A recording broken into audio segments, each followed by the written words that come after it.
Hola compañeros y compañeras de Derecho. Vamos a iniciar lo que viene siendo, o continuar, mejor dicho, más que iniciar, a continuar con nuestras clases de filosofía del derecho. Ya hemos visto en términos generales que la filosofía, compañeros, no es una ciencia exacta que nos da soluciones claras, concisas o respuestas que para todos nos queda contentos y todos estamos felices. No. La filosofía tiene esa virtud, yo no la consideraría un defecto, que nunca se van a poner de acuerdo las corrientes filosóficas o los pensadores, porque el ser humano tiene muchas formas de pensar, muchas formas de ver las cosas. Y es lo interesante de la filosofía, que me permite ver cosas donde yo nunca había visto. Permite razonar y ver las cosas a profundidad y no verlos de manera simple. Que me permite, por tanto, entender situaciones que yo a veces no comprendería o no me atrevería a pensar. Es una ciencia que nos invita a pensar, a razonar, a reflexionar, a analizar, compañeros, con más detalle, con más minuciosidad, los problemas, las situaciones que se presentan o fenómenos que se dan en la vida, en el universo, en la Tierra, etcétera, etcétera. De esa manera, el filósofo abre nuestro cerebro, nos permite ir más allá de lo que vemos todos y tratar de dar otro tipo de explicaciones que nunca habíamos creído que iban a pasar o iban a suceder. Tú como abogado tienes que tener esa mente abierta, esa forma y esa capacidad de razonar, de reflexionar, de ir más allá de la evidencia, más allá de lo que estás viendo y tratar de profundizar para poder defender mejor tus casos y hacerlo de manera congruente, de manera lógica, de manera clara. Hemos visto cómo en la filosofía tenemos corrientes opuestas, corrientes enemigas. Hemos visto así como hay un empirismo que aparentemente tiene la razón, de repente la verdad, perdón, nos viene otra corriente llamada racionalismo, nos hace ver que los empiristas están mal, porque aunque los sentidos sí nos permiten percibir muchas cosas, y podemos a través de los sentidos detectar olores, aromas, sabores, que son cosas inmateriales, el olor nunca lo podemos ver, el olor, perdón, el sonido nunca lo podemos ver. Pero gracias a nuestros sentidos, el olfato y lo que viene siendo el gusto, lo que viene siendo el oído, los podemos percibir. De esta manera, como puedes ver, tenemos dos corrientes. Viene el racionalismo y nos dice no, porque los sentidos, y como tú también lo comprobamos, nos pueden engañar. ¿Cuántas veces queremos ver cosas y al final no existe nada? Escena típica, vemos una película de terror, termina a las 12, 1 de la noche, de la madrugada, perdón, y cómo quedamos todos apanicados. Y ya cualquier cosita que se mueva ya estamos viendo cosas. Cualquier cosa que apagamos y hace sombra ya estamos imaginando cosas. Ve cómo los sentidos nos engañan, ve cómo muchas cosas, el sentido nos hace creer reales cuando no son. Por eso el razonamiento o el racionalismo nos viene a invitar a que no es la razón, el análisis, la reflexión, la que nos permite mejor entender las cosas. Tenemos un materialismo, tenemos un idealismo, tenemos un objetivismo, un subjetivismo y así por el estilo. De esta manera vamos a entrar de lleno a lo que son las corrientes jurídico-filosóficas. Es decir, el derecho, compañeros, tú y yo lo conocemos de una manera, pero hay varios enfoques, varios puntos de vista, varias maneras en cómo se ve el derecho. No todos vemos la ley, vemos el derecho de igual manera. Un ejemplo muy sencillo. Yo te preguntara, ¿cuál es el fin del derecho, el objeto del derecho, la razón por la cual existen las leyes? Te aseguro que completamente seríamos y tendríamos respuestas diferentes. Para muchos de ustedes dirían la justicia, otros dirían no, es la paz y la tranquilidad dentro de la sociedad. Otros dirían no, es la seguridad de las personas que viven en una sociedad. Otros dirían no, es el bien común. Y así por el estilo. Aún en este sentido, tú y yo polemizaríamos y no nos pondríamos de acuerdo sobre cuál es el objetivo, el fin del derecho. Hablemos de un objetivo único. No hablemos de los fines del derecho, sino del fin único, exclusivo o primordial del derecho. Y te aseguro que cada uno diría diferentes aspectos y cada uno fundamentaría por qué la justicia y por qué no el bien común y por qué no la seguridad serían el objetivo o la finalidad primordial del derecho. Esto es justamente filosofía. Y tú para decir que el fin máximo del derecho es la justicia, pues argumentamelo, convénceme. Dame argumentos que me permitan creer en lo que tú dices y de tal manera que no pueda yo tener argumentos que debatan tu punto de vista. Eso mismo te va a pasar cuando lleves un juicio. Vuelvo a repetir lo que siempre te he dicho.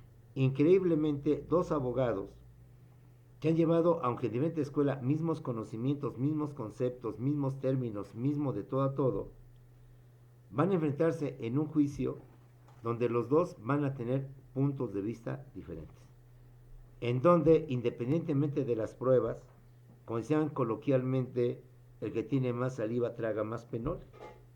El que tiene mejores argumentos lógicos y congruentes es el que podrá mejor convencer al juez de que te asiste la razón, de que te asiste el derecho. Una cosa son las pruebas, otra cosa son los argumentos.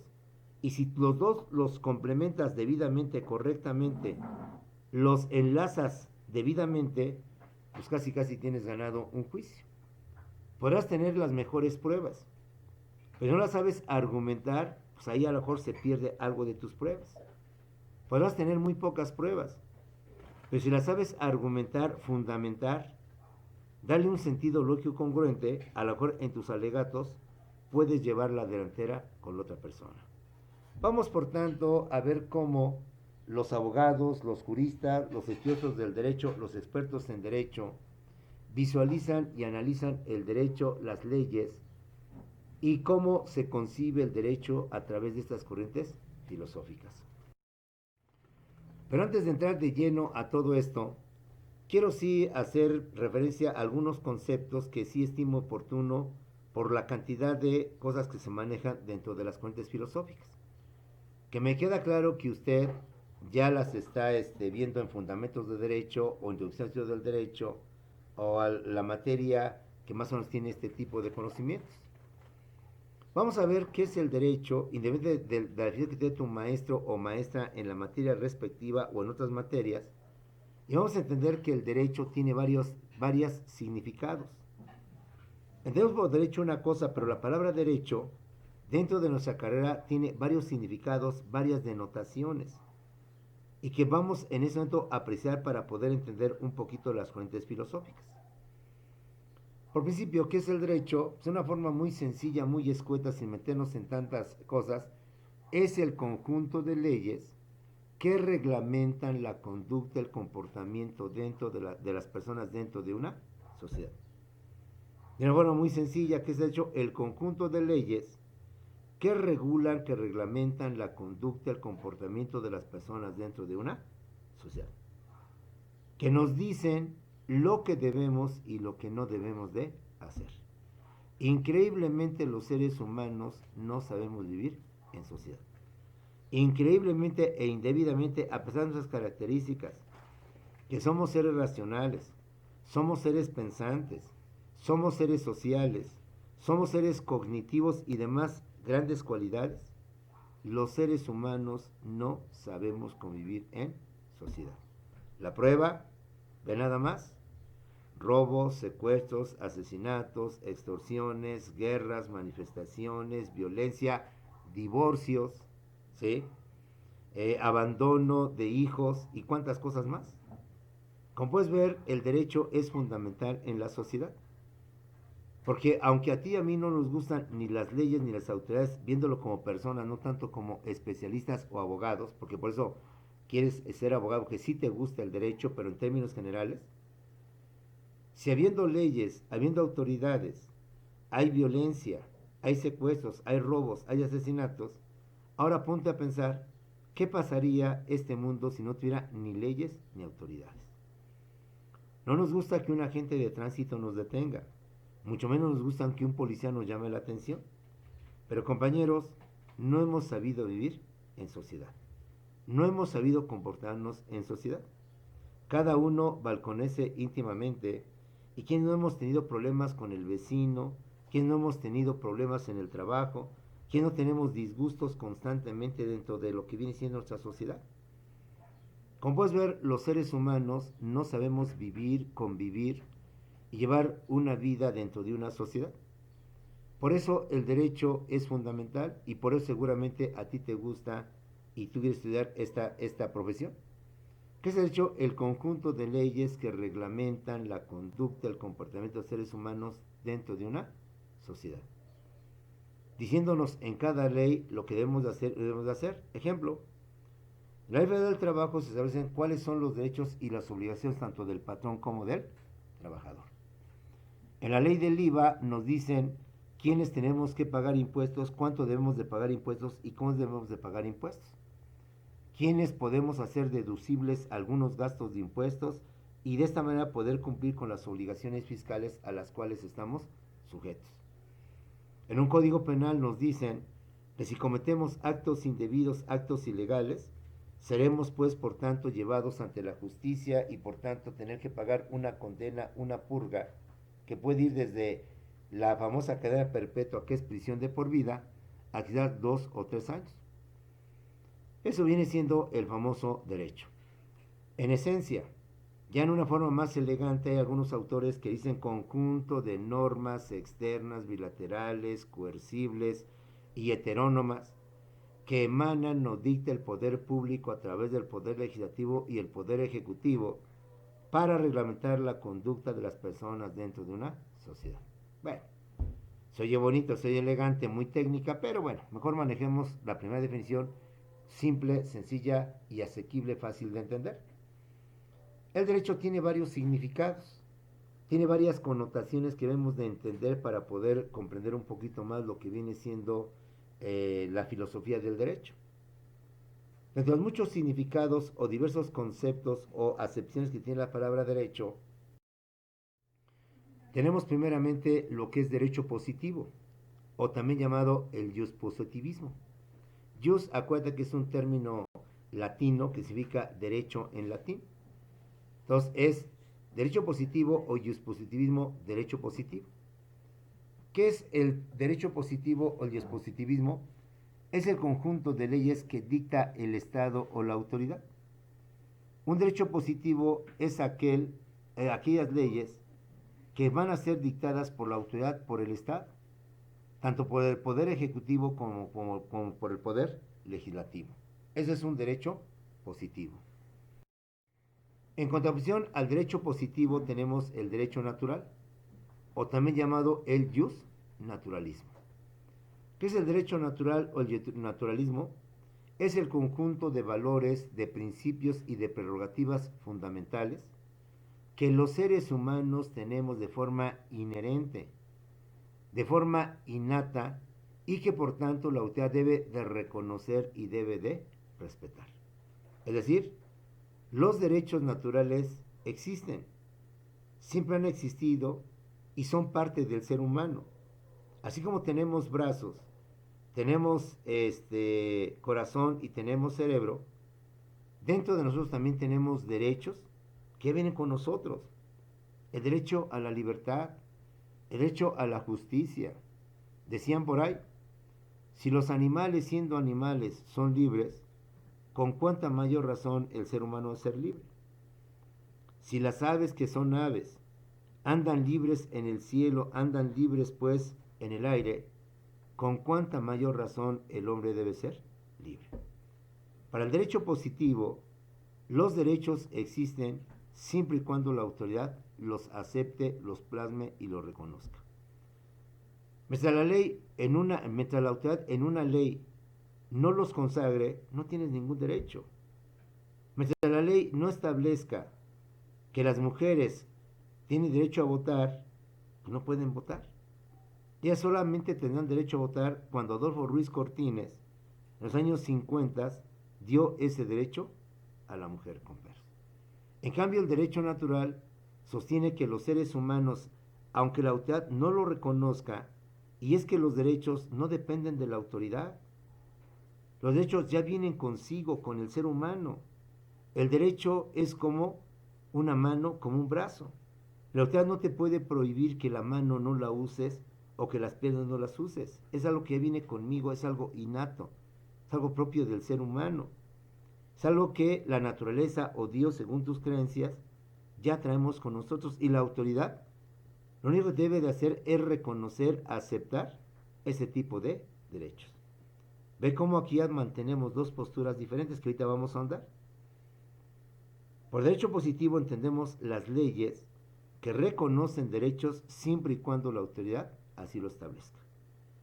En cambio, para el derecho natural son los valores, son los principios, las prerrogativas o facultades que traemos consigo y que independientemente de que la autoridad la reconozca o no la reconozca, nosotros ya tenemos de forma integrada esos derechos y esas facultades. Y no necesitamos ni requerimos que la autoridad nos la reconozca. ¿Tú por cuál te vas? ¿Por el derecho positivo o por el derecho natural? Ahí te lo dejo para que lo analices y lo reflexiones. Otros significados de la palabra derecho es el derecho objetivo en contraposición al derecho subjetivo. ¿Qué es el derecho subjetivo? Perdón, el derecho objetivo es la ley propiamente dicha. Es las leyes o las normas donde se establecen esas facultades.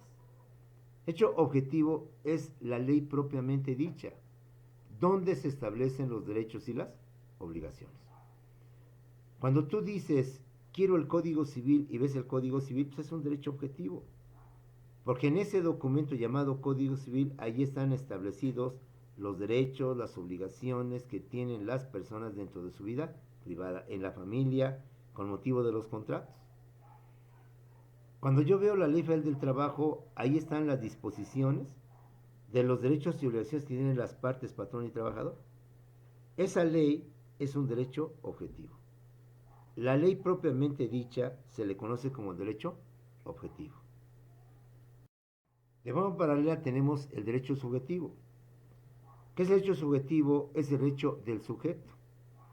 Es el derecho que tienen las personas, los individuos, la facultad que tienes o el poder que tenemos todos y cada uno de nosotros para exigir, para solicitar, para pedir, para reclamar el cumplimiento de una obligación o el pago de una prestación.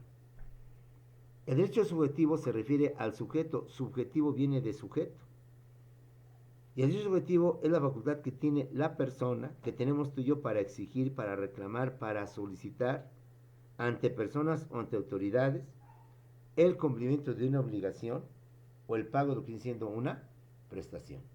Aclarando que para que haya derecho subjetivo se requiere que haya derecho objetivo que lo consagre. Ejemplo, para que yo trabajador tenga derecho a la huelga y tenga derecho a formar un sindicato y a través de la huelga pueda presionar al patrón para que cumpla y me dé mis prestaciones que por ley me corresponden, porque hay una ley federal del trabajo donde establece los trabajadores tendrán el derecho a asociarse y formar sindicatos y tendrán el derecho de hacer huelgas para poder exigir al patrón sus prestaciones. Para que yo pueda reclamar, pueda exigir, pueda solicitar, porque hay un derecho objetivo, hay una ley que me faculta para todo ello, converso. Para que yo pueda exigirle al SAT, al sistema administrativo tributario o Hacienda, que me devuelva parte de mis impuestos, porque hay una ley del IVA, una ley de impuesto a la renta, un código fiscal de federación que establece. Los contribuyentes podrán exigir si de acuerdo a sus cálculos tiene derecho a una devolución y la autoridad tiene obligación de devolver ese dinero al contribuyente cuando se demuestre y se acredite que hizo pagos o exceso de pago o pago de más con motivo de sus impuestos. Cuando yo tenga ese derecho, perdón, esa facultad, porque hay un derecho objetivo, una ley que me otorga eso. Es decir, el derecho subjetivo deriva del derecho objetivo. Si yo no tengo una ley que me dé el derecho de reclamar, de exigir, pues por tanto no puedo yo reclamar ni tampoco puedo exigir. Es libre la manifestación de ideas, es libre la libertad de expresión. Porque las garantías individuales te dan este derecho de expresarte, libertad de expresión, libertad de imprenta, artículo 6, artículo 7 de la Constitución. La misma Constitución te da ese derecho, esa facultad. Tienes ese derecho subjetivo, porque la Constitución te lo está dando. Lo que no tienes derecho es a violentar, a romper, a causar daño en inmuebles, en negocios y afectar a las personas en otro tipo de cuestiones. Entonces, como puedes ver, ahí tenemos un derecho objetivo y tenemos un derecho subjetivo, objetivo y subjetivo. Otro significado de las palabras es el derecho vigente en función al derecho histórico o también llamado derecho positivo. ¿Qué es el derecho vigente? El derecho vigente son las leyes que se aplican. Son las leyes que las personas deben de cumplir y deben de llevar a cabo de forma cabal. Un derecho vigente es el que se aplica, el que tenemos que cumplir, el que tenemos que obedecer, el que tenemos que acatar. Derecho vigente son, por tanto, las leyes que deben de cumplirse, deben de observarse porque son obligatorias y por eso se llama derecho vigente. En contraposición al derecho vigente tenemos al derecho histórico o derecho positivo. Derecho histórico o derecho positivo son las leyes que no son vigentes, ¿sí? Las leyes que ya no se aplican, que aunque existen, que aunque están dentro con nosotros, esas leyes ya no se aplican, ya no se llevan a cabo. Son leyes, por tanto, históricas o también son derecho positivo. Alguna vez se aplicaron, alguna vez fueron vigentes, pero al menos el día de hoy esas leyes dejaron de ser vigentes, por tanto son derecho histórico o son derecho positivo. Hoy la Constitución de 1917 es un derecho vigente porque es la que se aplica, es la que bajo la cual el gobierno y los ciudadanos nos regimos. Pero antes de esa Constitución existió la acción de 1824 y la de 1857. Son leyes que hace años fueron vigentes, que hoy simplemente forman textos históricos, textos antiguos, textos que pueden servir de estudio y fundamento para hacer otras leyes. Acuérdate, fuentes históricas dentro de las fuentes del derecho. Pero como ya no son aplicables, ya no son vigentes, ya no se llevan a la práctica, entonces se han convertido en un derecho histórico o un derecho positivo contrario, opuesto al significado de derecho vigente. Otro concepto del derecho, otro significado es el derecho escrito o legislado. El derecho escrito o legislado es el conjunto de leyes o disposiciones que se encuentran plasmadas o contenidas dentro de un ordenamiento legal. Llámese código o llámese ley. De esa manera, el derecho legislado o derecho escrito es el que consta en documento, es el que consta en papel, es en donde lo podemos ver, lo podemos editar, lo podemos verificar. Las leyes que tenemos en México, el Código Penal Federal, la misma Constitución o la Ley Federal del Trabajo, son derecho legislado, derecho escrito, porque están plasmados en sus artículos los derechos y obligaciones, las responsabilidades, los deberes que tenemos las personas, tenemos las autoridades, etcétera, etcétera. Y también están plasmadas las sanciones o las infracciones a que nos haremos acreedores en caso de no acatar o no cumplir esas disposiciones legales. Es documentos escritos. En contraposición al derecho escrito o derecho legislado, tenemos al derecho consuetudinario o al derecho no escrito. ¿Cuál es el derecho consuetudinario o el derecho no escrito? Son el conjunto de leyes o de disposiciones que están basados en los usos, en las costumbres, en las tradiciones de las personas o comunidades, pero que son de carácter obligatorio, pero que no se encuentran escritas, no se encuentran plasmadas en ningún derecho objetivo, en ninguna ley. Tú lo has visto en fuentes del derecho, a la ley, la costumbre, la jurisprudencia y la doctrina. De tal manera que hay muchas obligaciones que la gente cumple, no porque la ley lo haga, sino porque sus costumbres lo hacen. Un ejemplo muy sencillo. Tenemos el 2 de noviembre, que por costumbre ya es un día inhábil, un día que no se trabaja, un día que no se elabora. Pero de acuerdo con la ley, es un día que sí debemos de trabajar. Es un día que de acuerdo con la ley es un día laborable. Pero aquí la costumbre ha hecho y ha superado el derecho para que dicho día sea inhábil. Un ejemplo más. El 2 de diciembre no es inhábil. De acuerdo con la ley y la Ley Federal del Trabajo, es un día que tenemos de trabajar todos, sin excepción. Pero entre las empresas, dentro de las fábricas, dentro de los talleres, ese día lo hemos hecho obligatorio celebrando, conmemorando, haciendo fiesta con motivo de la Virgen de Guadalupe. Ese día, compañeros, muchas fábricas suspenden trabajos, hacen fiestas, hacen misa, celebran como si fuera un día festivo. Que de acuerdo con la ley, el patrón puede obligar a que los trabajadores laboren porque no es obligación que el patrón suspenda labores. Pero aquí más que la ley se impone la costumbre, se impone la tradición. El 10 de mayo, por cuestiones legales jurídicas, no es obligatorio. Todos estamos obligados a trabajar el 10 de mayo, siendo entre semana. Pero ya es costumbre, ya es tradición, que por celebrar a las madres, ese día a las mujeres, a las damas, a las mamás se les da el día libre. Que en estricto sentido, el patrón y el gobierno te puede obligar a que trabajes. Pero es más fuerte la tradición, la costumbre, que ahora ya inclusive ya se hace como obligatorio el que a las mamás se les dé su día. Y a los demás que no somos mamás, nos dan el mediodía, es decir, trabajamos medio tiempo, que no es por mandato de la ley, sino por situaciones de costumbre o de tradiciones. Ese conjunto de obligaciones o de derechos que por costumbre se hace obligatorio en nuestra sociedad y que a veces supera al propio derecho, se le conoce como derecho consuetudinario o derecho no estricto. Como puedes ver, la palabra derecho tiene varias connotaciones, varios significados. Y de acuerdo al sentido que le estamos dando, es como debemos de entender a qué tipo de derecho, si es un derecho vigente, un derecho positivo, un derecho natural, un derecho consuetudinario. Otro significado más es el derecho adjetivo, en contraposición al llamado derecho sustantivo. ¿Cuál es el derecho adjetivo? Es el derecho procesal.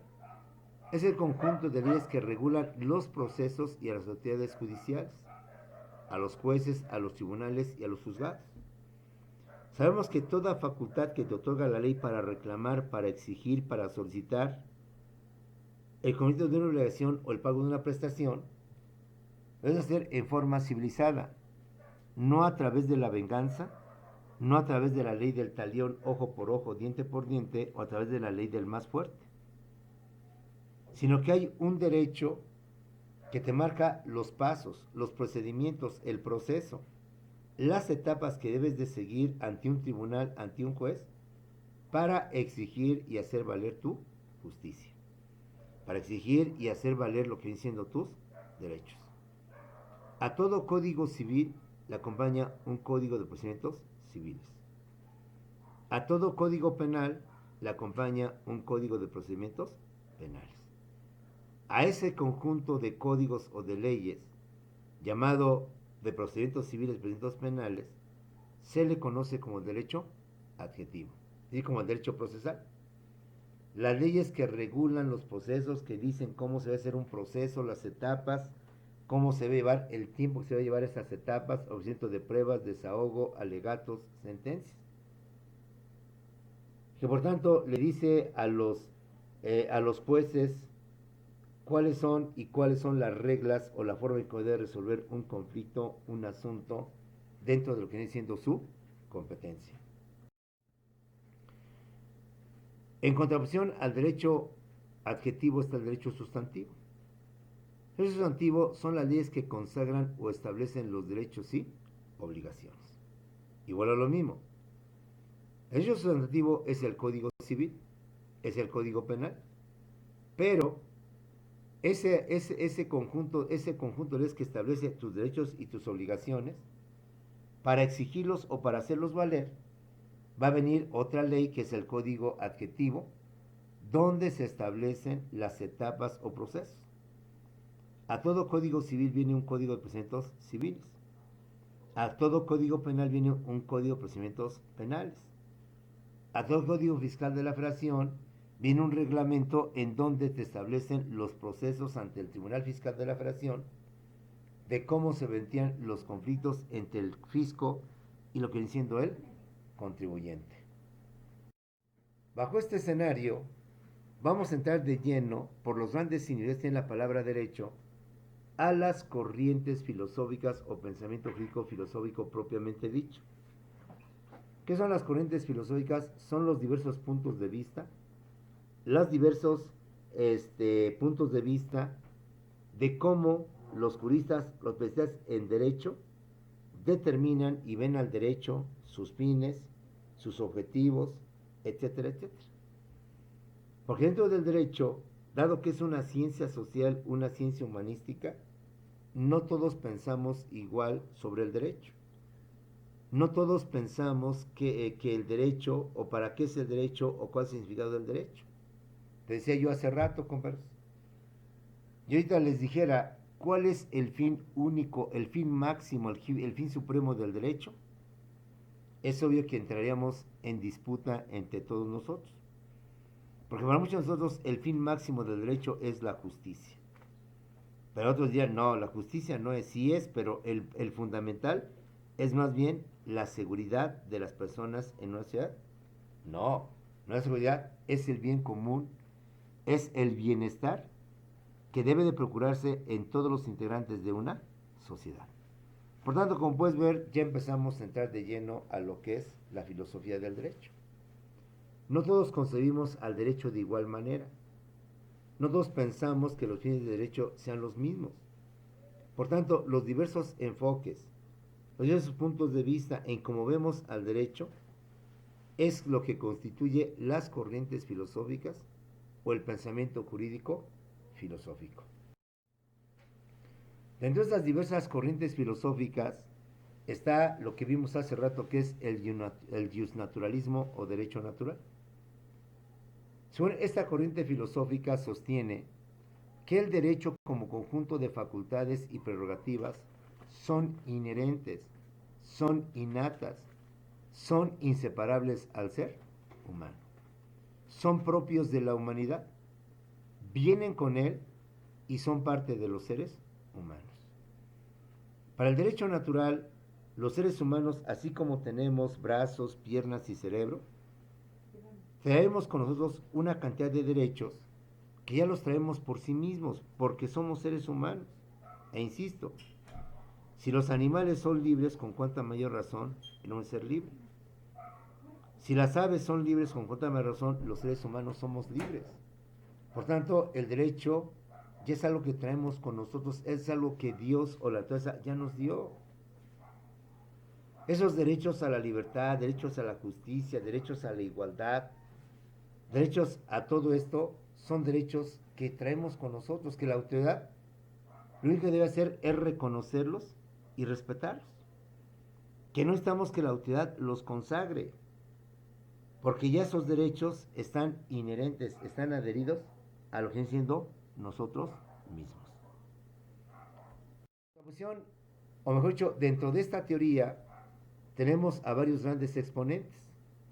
Tenemos a un Thomas Hobbes, a un John Locke y a un Emmanuel Kant, quienes mantienen este tipo de pensamiento, este tipo de ideas. Es decir, el naturalismo o derecho natural no es exposición de una sola persona, sino de varios filósofos que a través del tiempo han mantenido la misma verticalidad, o al menos los mismos puntos de vista, los mismos conceptos. Tenemos dentro del justnaturalismo o derecho natural otras corrientes. Dentro de ellas está el justnaturalismo teológico, es decir, el derecho natural derivado de Dios. Ve cómo el derecho tiene varios enfoques, ve cómo la realidad no se ve desde un solo punto de vista. Hoy estamos viendo cómo nuestra ciencia, nuestra profesión, el derecho, ve al derecho de diversos puntos de vista, de diversos enfoques. El justnaturalismo teológico, derivado del justnaturalismo o derecho natural, afirma, dentro de sus muchos principios, que el derecho natural es parte de la creación y parte del orden eterno del universo, el cual fue creado por Dios y que tú y yo es entendible y asequible a la mente humana, a la razón humana. Es decir, el derecho natural es parte de la creación. El derecho natural forma parte de lo que viene siendo la creación, lo que viene siendo Dios. Por tanto, el derecho natural obedece a la ley eterna, a la ley de Dios, compañeros. El derecho natural, por tanto, es algo que está con nosotros, que no depende de la autoridad, sino que así como Dios o la naturaleza, insisto, nos dio brazos, nos dio piernas, así también nos dio derechos, nos dio facultades, nos dio prerrogativas.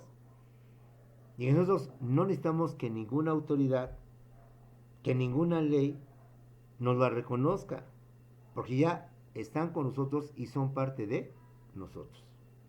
La naturaleza, el destino, Dios o la vida misma así lo impuso, así lo estableció.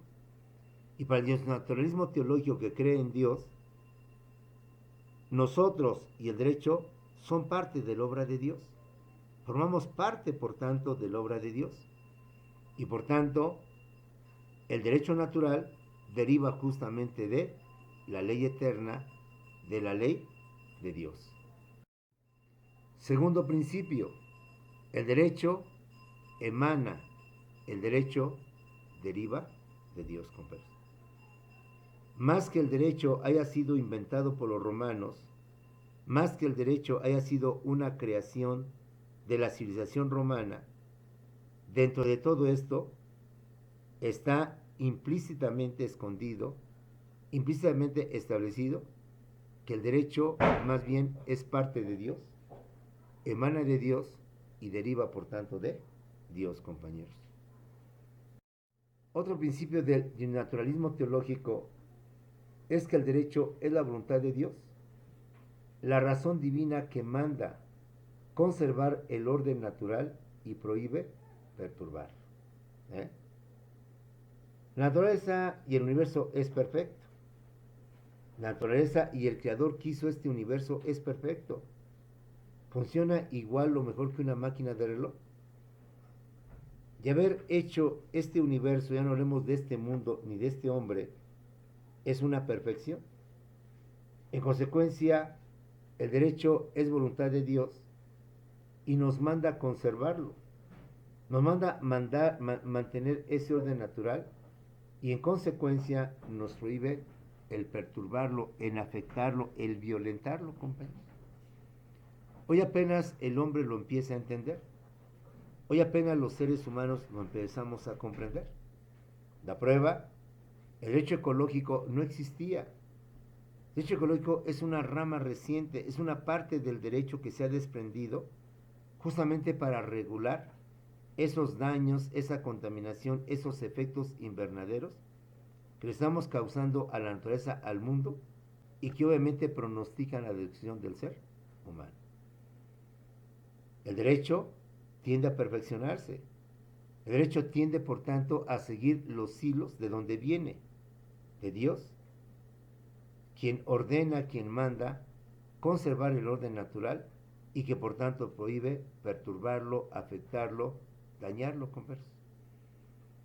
Ve cómo hasta cierto punto, independiente de que seamos o no seamos creyentes, hay una lógica, hay un argumento congruente y lógico en lo que nos dicen este tipo de juristas o este tipo de pensadores dentro del famoso justnaturalismo teológico.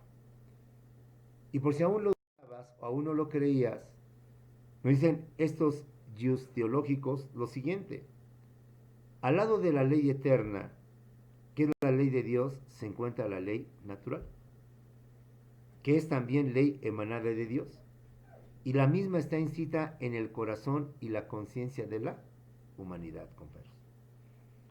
Si somos creación de Dios, y Dios es bondad y Dios es misericordia, y esas dones o bondades de Dios los incrustó en nuestro corazón, en nuestro espíritu, entonces, por tanto, la ley humana tiene parte de esa esencia de Dios. Y si la ley de Dios ordena respetar y mantener un equilibrio sano entre todo lo que es el universo, sin guerra, sin violencia, el ser humano inconscientemente también en sus leyes humanas, llenas de errores, llenas de imperfecciones, plasma esa intención, ese deseo de no violencia, de paz, de respeto, de igualdad, de justicia dentro de la humanidad. Al lado de la ley eterna Dicen estos filósofos juristas que es la ley de Dios, se encuentra la ley natural.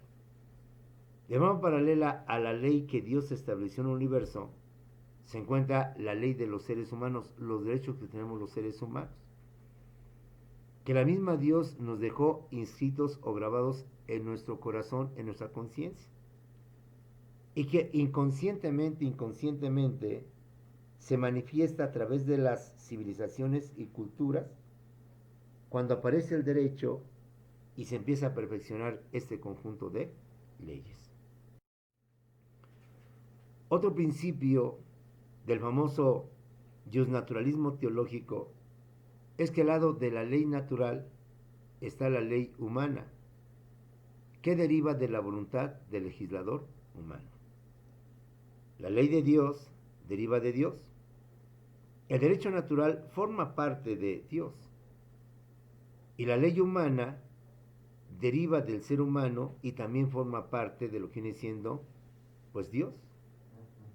De esta manera, al lado de la ley natural está la ley humana que deriva de la voluntad del legislador humano, compañeros. Pero que inconscientemente o indirectamente está basada en lo que viene siendo justamente, compañeros, la voluntad de Dios. Ve cómo se concibe, y seguramente usted, tal vez como creyente o no creyente, no había visualizado este tipo de conceptos, este tipo de situaciones que viene siendo el derecho. De cómo de un derecho natural, de un justnaturalismo, derivamos ahora un justnaturalismo teológico. Un derecho donde las leyes, no solamente los seres humanos, somos criaturas de Dios, sino que todo lo que hemos creado, por ejemplo, en este caso las leyes, también derivan de la creación de Dios, de la ley divina, compañeros. Otro principio del justnaturalismo teológico y que de alguna manera rige lo que son las leyes humanas, las leyes propiamente alejadas de Dios, es que la ley humana, para ser considerada válida y por tanto ser considerada como un derecho, debe ser justa y recta. Fíjate, este otro principio de estos filósofos teológicos. La ley humana, para ser considerada como válida, para obedecerla, para acatarla, para quedar subsumidos bajo ella y verla por tanto como un derecho, para que los seres humanos la podamos acatar, la podamos respetar y la podamos cumplir, debe ser justa y debe ser recta. Si así la ley humana la consideramos y la obedecemos por ser justa y ser correcta, lograremos por tanto lo que viene siendo la vida entre los seres humanos tendiente a mayor igualdad, a mayor justicia, a mayor convivencia, a mayor paz, a mayor tranquilidad. Esos son los principios o lo que viene siendo las bases que conforman lo que es el naturalismo teológico. Y nos queda un último principio. ¿Cuál es? Que ninguna ley o derecho es obligatoria si es contraria y no concuerda con el derecho natural. Ve este argumento lógico y congruente dentro de lo que viene siendo el justnaturalismo teológico. Ninguna ley o derecho es obligatoria o debe ser obligatoria, o estamos obligados a cumplirla, a llevarla a cabo, si dicha ley es contraria y no concuerda con el derecho natural, compañeros. El hombre inventa leyes. Dios, desde antes que el hombre inventara leyes, ya tenía sus leyes de armonía, de justicia, de paz, de tranquilidad. Y tú y yo, siendo hijos de Dios, bajo esta temática de cómo se concibe al derecho a Dios y a la creación, entonces debemos tener también esa cualidad, que las leyes humanas emanadas del hombre para gobernar o regular la conducta del hombre solo serán obligatorias, y tú y yo estamos obligados, perdón por la redundancia, a cumplirlas. Solo lo haremos siempre y cuando esta ley humana no es contraria y no concuerda con el derecho natural. ¿Sí? ¿Quiénes son los exponentes de estas teorías? Por razones obvias, pues son dos padres, son dos sacerdotes, son dos integrantes de la Iglesia Católica, San Agustín y Santo Tomás de Aquino. San Agustín y Santo Tomás de Aquino son filósofos y sacerdotes que, fíjate bien, tratan de explicar la existencia de Dios, pero no a través de la fe, no a través de los dogmas o creencias religiosas, sino increíblemente siendo sacerdotes católicos, ellos son de los primeros que tratan de explicar la existencia de Dios, pero a través de la razón, a través del razonamiento. Y toda su filosofía o todo su pensamiento, más que basarse en las creencias o en los dogmas religiosos a los cuales se sujeta la fe, ellos tratan de explicar la fe y la existencia de Dios, pero por medio o por conducto de lo que viene siendo la razón. San Agustín y Santo Tomás de Aquino pertenecen a la Edad Media. Los sacerdotes católicos estuvieron pues bajo el rigor de lo que fue el Santo Oficio y lo que fue la famosa Santa Inquisición. Y todo su postulado se basó en las ideas que dos grandes filósofos griegos hicieron durante la Edad Antigua. San Agustín se inspiró en las ideas de Platón para establecer todo lo que viene siendo su pensamiento teológico y su pensamiento jurídico teológico. Para explicar la existencia de Dios, insisto, por medio de la razón. Santo Tomás de Aquino lo hizo de igual manera, pero con otro filósofo de la Edad Antigua, con Aristóteles. De esta manera, Platón se inspira en San Agustín y Santo Tomás de Aquino se inspira en lo que viene siendo Aristóteles. Y Platón, para explicar a Dios por medio de la razón, San Agustín, para explicar a Dios por medio de la razón, utiliza las ideas de Platón. Recordemos que Platón hablaba de dos mundos paralelos. Tú y yo vivimos en dos mundos paralelos, el mundo material y el mundo espiritual. El mundo material para los seres humanos es el mundo verdadero, y el mundo espiritual o el mundo de las ideas es el mundo falso. Para Platón y San Agustín, retomando estas ideas, es al revés. El mundo material es el mundo falso y el mundo verdadero es el mundo de las ideas, el mundo del espíritu, el mundo del pensamiento converso. ¿Por qué? Decía Platón y lo remarca San Agustín: tú y yo creemos vivir en la verdad. Vivimos en un mundo material, en un mundo que podemos ver, que podemos tocar. Tú y yo creemos que en este mundo material es el mundo verdadero. Y no es cierto. Es el mundo falso. Porque el mundo verdadero es el mundo de las ideas, el mundo del pensamiento, el mundo de Dios. Basado en las ideas de las ideas de Platón, San Agustín lo único que cambia es el mundo de las ideas por el mundo de Dios. Y te explica.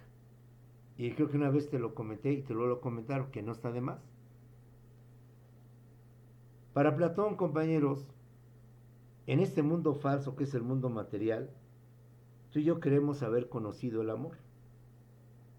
Tú y yo creemos que ya entendemos lo que es el amor, porque amamos a nuestro padre, a nuestra madre, a nuestros hijos, a nuestra novia, a nuestra esposa. Y por amor, los seres humanos sacrifican su vida.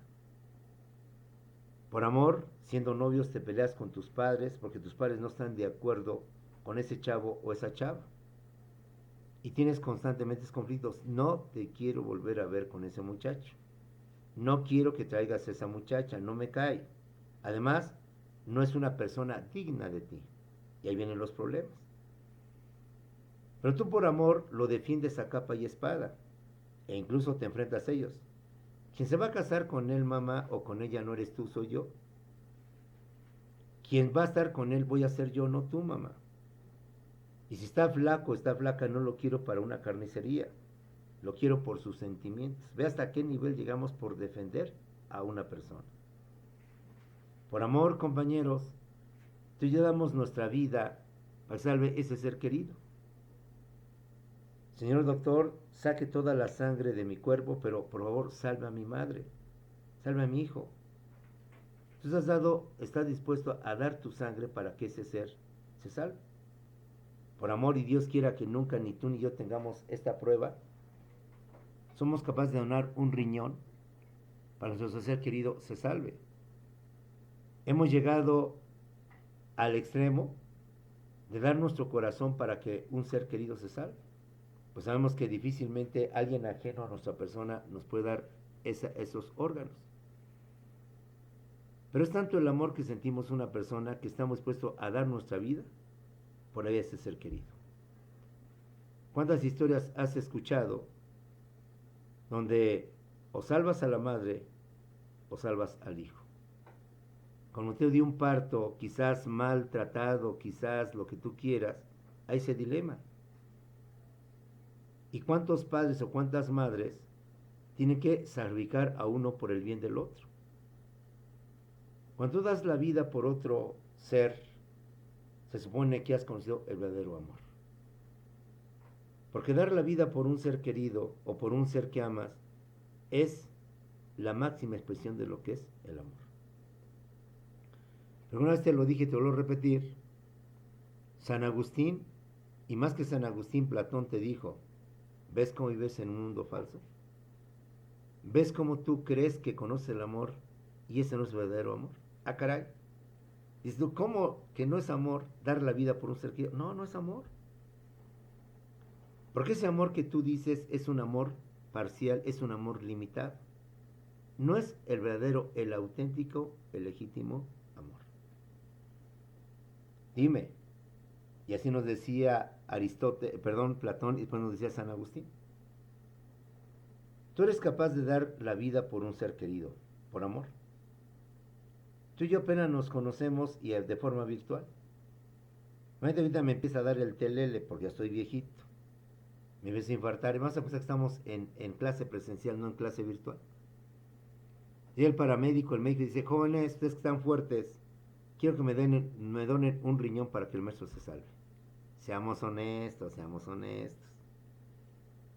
Nadie de ustedes ni en toda la escuela daría el riñón para que yo me salvara, ¿no? Y no me desdigo.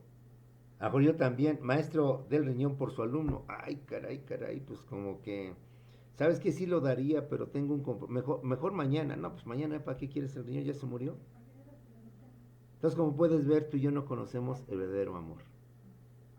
Por eso le damos amor por el ser querido. Bien decía una parte de Jesús.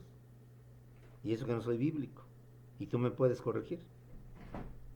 Dar amor por el que amas, por un ser querido al que por obligación, por necesidad tienes que amar, no es amor. Cuando sepas dar tu vida y dar amor por un ser que incluso desprecias, que incluso es tu enemigo, ese día conocerás el verdadero, el auténtico, el legítimo amor.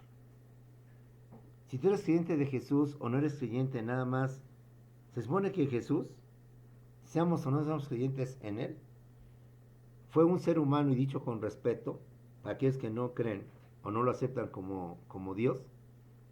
¿A qué vino? ¿Cuál fue la misión de Jesús? ¿Cuál fue el objetivo de Jesús? El objetivo de Jesús fue limpiar los pecados de la humanidad. ¿Y cómo los hizo? Dando a cambio, sacrificándose y ser por tanto llevado a la cruz. Como tú puedes ver, Él vino a hacerlo por el usurero, Él vino a hacerlo por el pecador, Él vino a hacerlo por todo aquello malo de la tierra. Él no iba a dar su vida, según dicen las historias, por María, su madre. Él iba a dar la vida por sus 12 apóstoles. Él iba a dar la vida por toda la humanidad. Cuando sepas dar tu vida y sepas amar a la humanidad de forma total, sin querer nada más porque es tu pariente, tu mamá, tu abuelita, tu tío. Y así como amas a tus seres queridos, amarás a la humanidad, es obvio que entonces conocerías el verdadero amor, el auténtico, el legítimo amor. Es el amor que tú pregonas, el amor hacia tu novia, hacia tu esposa, hacia tu ser querido, es un amor falso. Tal vez no falso, pero no es un amor completo, no es un amor absoluto, es un amor parcial, es un amor limitado. De esta manera, compañeros, te invito a que veas la importancia de la filosofía. Ya no estamos metiendo al derecho. Ya estamos viendo como una corriente llamada positivismo y otra llamada naturalismo y una más, naturalismo teológico, ven al derecho de diversos enfoques, de diversos puntos de vista. Los seres humanos, dice el naturalismo, traemos por naturaleza con nosotros ya derechos. Ya vienen con nosotros, ya están con nosotros. Y siempre nos van a acompañar desde que estamos aquí hasta que morimos. La autoridad no tiene por qué otorgarlos, la autoridad simplemente debe de respetarlos. Y los derechos no están sujetos a que la autoridad los reconozca o los acepte. Los derechos ya están con nosotros y la autoridad no debe reconocerlos. Ahora, un señor llamado San Agustín y otros más te hablan que el derecho no es sino más que parte de Dios. Porque así como tú y yo somos criaturas de Dios, Dios creó una ley, un orden divino que ha permitido que este universo mantenga un orden sin que por sí mismo. Pero lamentablemente los seres humanos, al menos ahorita y quizá los extraterrestres a futuro, hemos ido destruyendo a este mundo, a este universo. Y así como la ley divina nos ordena no perturbarlo y nos ordena conservarlo, también los hombres ordenan en sus leyes eso. Es decir, somos reflejo de lo que viene siendo Dios. Somos parte de lo que viene siendo Dios. Intuitivamente o inconscientemente aceptamos la existencia de esa ley divina y la convertimos en una ley humana. Sale, jóvenes, nos vemos en unos cuantos segundos para continuar con esas corrientes filosóficas. No, perdón, sí, en unos cuantos segundos en la siguiente clase. Después de la siguiente clase nos vemos en el Zoom. Ahorita nos vemos en unos segundos en la siguiente clase.